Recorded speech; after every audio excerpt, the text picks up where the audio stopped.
So Elon Musk and Mark Zuckerberg might fight in a cage, and I'm with Elon's mom on this one. I think this is a hilariously dumb idea. In fact, I would go so far as to say that the future of the human race may be worse off because of this fight, and no, I'm not exaggerating. Elon, on the less than 1/10 of 1% chance that you're watching this video, you should know. Wow, I'm so grateful you took the time to check out my channel, thanks! But also, you're insane for doing this. And you should stick around to the video's end and listen to all my points because I may just save your life. And money in hiring people to train you because I'm assuming you're penny pinching a bit after throwing $44 billion at Twitter and then running it into the ground. You know what you could have done with that money that would have been more beneficial to society? Bought 11 million jacuzzis. Yeah, that's right. The entire population of Manhattan could have gotten their very own jacuzzi, and at the end of it, there would have been enough money left over for each and every one of them to get their very own complimentary 10-ounce bottle of Hawaiian Punch. If only you'd listened to my emails, Elon. The things we could have done together. For the rest of you watching, to fully understand why we now live in a timeline where two of the world's wealthiest, most powerful, most influential people are now planning to go head-to-head in a cage fight, we first have to backtrack to a bygone era of distant memory, the year of our Lord, 2016, when one of Elon's rockets blew up one of Mark's satellites. God, don't you just hate it when that happens? It's so annoying, isn't it? It's safe to say that the machinery wasn't the only thing that was bruised, as Mark quickly took to Facebook to complain. Though Elon tried to patch it up with what was essentially an IOU, the wounds were too deep, and so began a sort of feud between the two that would go on for years. That's right, a totally understandable technical failure due to a technology that's still in the process of being perfected was the reason these two men with extraordinary wealth and resources decided they didn't want to play nice anymore. From then on, Mark would criticize Elon's fears of artificial intelligence, and Elon would criticize Mark's intelligence. Elon would later buy Twitter and make fun of Facebook on it, and then Mark would later create Threads and make fun of Twitter on it. It was like a game of garage ping pong, back and forth, but not too crazy, until earlier this year, that is. That's 2023 for all you future historians studying primitive humanity. It was in June when Elon straight up challenged Mark in a tweet that, maybe in a history book someday, stitched into the same binding as the fucking Gettysburg Address. I'm up for a cage match if he is. LOL. And Mark in response shot back, send me location. Now at first glance, you'd think this was just the two screwing around on social media like they'd always been, except, according to this New York Times article, Ultimate Fighting Championship President Dana White has gone on record claiming he's, quote, been on the phone with those two until 12:45 in the morning. They both want to do it. Mr. Musk and Mr. Zuckerberg, aided by advisors, have negotiated behind the scenes and are inching toward physical combat. If that's not enough to set your alarms off, later Elon tweeted an acceptance to former UFC champion George St. Pierre's offer to train him. Later, podcaster Lex Friedman tweeted a picture of him and Elon after the training session, and then mixed martial artist Israel Adesanya tweeted this photo of him and Mark himself after a training session too. Now to be fair, nothing is official yet, but considering Elon's dogged determination to follow things through, and Mark being faced with an opportunity to actually be seen as a human being for once, and not a lizard person in disguise, though you're still not fooling me, as well as this evidence, I'm personally leaning toward this thing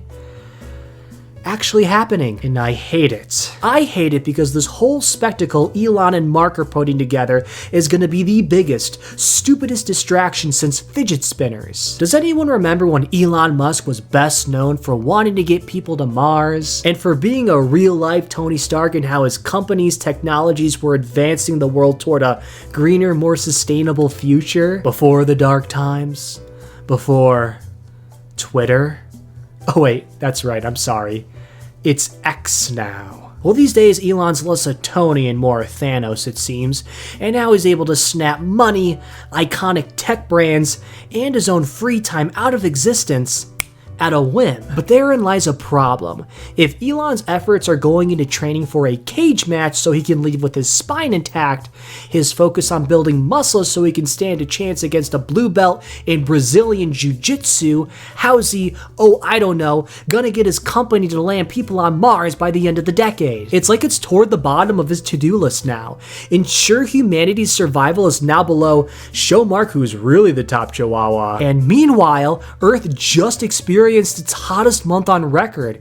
It is the warmest it's been in 120,000 years, guys. But no, let's put our resources toward planning a wrestling match. Remember when they did that one episode of Black Mirror where it was like an interactive experience? Your choices impacted the outcome of the narrative? Well, now it's as if Netflix is stepping up its game by making another episode and straight up just setting it in our own reality. It'll explore themes concerning how cheap entertainment can distract us from those pesky global issues. How not just our technology, but the brains behind that technology can be completely underutilized in the face of an existential threat. And you all thought Saturday Night Live would be the last time Elon graced us with his acting abilities. I just can't hold it any longer, Uli. I'm in love with you. Will you be my girlfriend? And let's not forget about Mark with his own array of acting chops. What a fine opportunity this will be for him to flex his performance muscles. Earlier this year, I started building a simple AI to help run our home. I talked to Jarvis using this app I built. Jarvis, your Mandarin is so soothing. Jarvis also helps me get ready in the morning. Fresh shirt. Fire in the hole. Hell yeah. Jarvis also likes to join our family for playtime. I know. Black Mirror's gonna win another Emmy for sure. Now, I can't bring up Mark without talking about the metaverse, a technology that could fundamentally change our everyday lives and could be ruined forever if someone were to figure out how to hack or abuse it. Gee, maybe that deserves a lot of time and attention? What if Mark's decision-making gets shot because Elon accidentally clocked him in the head as he was performing a running hip sweep? How many cringe metaverse controversies will we have to live through because of poor judgment on Mark's part? If you think he's made a lot of stupid decisions already, and he has, imagine him making more in the aftermath of a concussion. Now also, and I may be in the minority on this, but I believe that if done right, the metaverse could actually be cool. Hear me out. Imagine not just watching people hunt Yetis on the Discovery Channel, but actually being able to hunt one yourself from the comfort of your own room, plugged into a virtual reality world that a user created, hanging out and talking with other cryptid enthusiasts in real time. And that world is connected to other worlds, which are connected to other worlds where you can basically do anything. Essentially the Oasis from Ready Player One. That's what I think the metaverse wants to, and with great care, can be. But similar to Elon, how much further is this futuristic reality going to be pushed because these two want to train and throw it down in the Roman Colosseum, a place Italy has literally offered up as a place for them to fight? Come on, guys! Don't enable this stupid event. Let's save the human race and make it so people have the power to make their dreams a reality. That should be the priority here. Now, bouncing off this point, there's another reason why I really hate this situation that these two are setting up.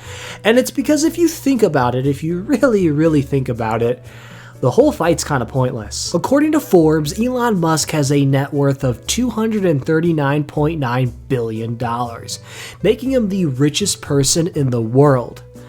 Everyone already knows who he is. Same with Mark Zuckerberg, who is number 8 on that same list, a seemingly poor rich man with a measly $104 billion to his name. But we all already know who he is too. And I'm not even factoring in his own planet in the Andromeda Galaxy. On an intergalactic scale, he's probably more famous than Elon. My point is, what kind of brand awareness is this fight gonna raise when the two participants are already the most influential and well-known people in the world? Aside from the awareness Elon will undoubtedly get when Mark brands his face with the chain link fence wall. Which brings me to a point you might have already picked up on. There is no way on this earth that 54-year-old Elon Musk will beat the 39-year-old blue belt Brazilian Jiu-Jitsu practitioner Mark Zuckerberg. Who would you rather bet on? This guy? Or this guy? Fight's already decided as far as I'm concerned. Unless Elon goes full Tony Stark and straight up activates a nanotech suit of armor in the middle of the fight, which we all know he can't do, the government's probably got their hands on it already, he's gonna end up like Mark's satellite in 2016. With some assembly required, and then a whole host of timelines could branch off from this. His brother, Kimball Musk, could become enraged and seek to avenge his brother's untimely death. So now you're gonna have a whole other feud going on for the next few years. He could become a vigilante or something, themed after one of his restaurants, of course. Root, maybe.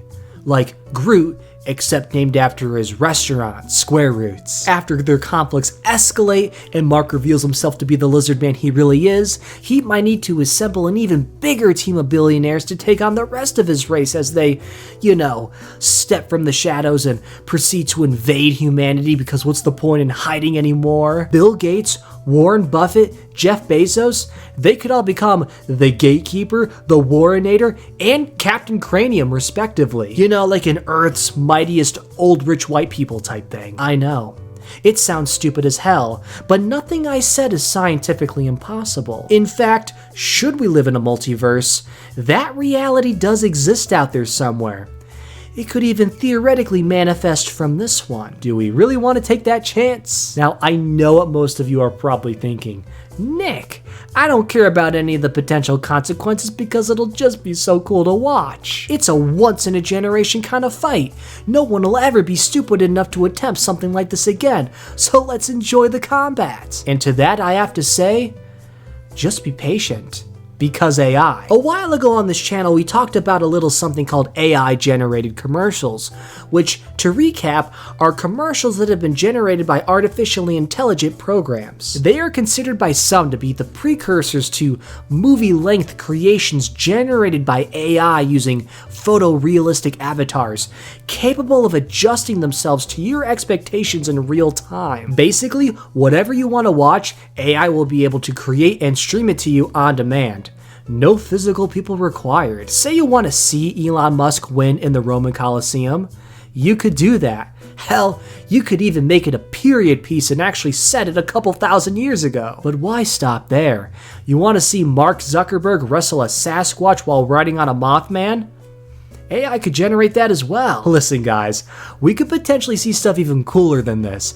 All we gotta do is wait a couple more years for the tech to catch up. I suppose if you're even more patient and you wait until metaverse haptic gloves hit the market, eventually one day you'll even be able to participate in the fight yourself. Instead of taco takeout nights, you could have Tuesday knockout fights. You could generate entire shows around the event, give yourself a 24 episode build-up, a whole character arc, and Stan Lee could make a cameo. You could make it a musical. You could make it a musical where everyone is a Muppet except for Elon and Mark, and Kermit the fucking Frog is refereeing the whole thing. The possibilities are endless, and nothing has to be wasted. So I hope I've made my case here. Let's stop this madness while we're ahead, people. Also, I'd really rather future historians didn't have another thing to make fun of us for. And Elon, if you've watched this far, I want to close by saying, there is no way you are as busy as you say you are if you have enough time in your day to watch stuff like this. But also, should you ignore everything I said and go through with this fight anyway, could you at least give us back Twitter first? You could fly out on a high note before getting pummeled by Mark Zuckerberg.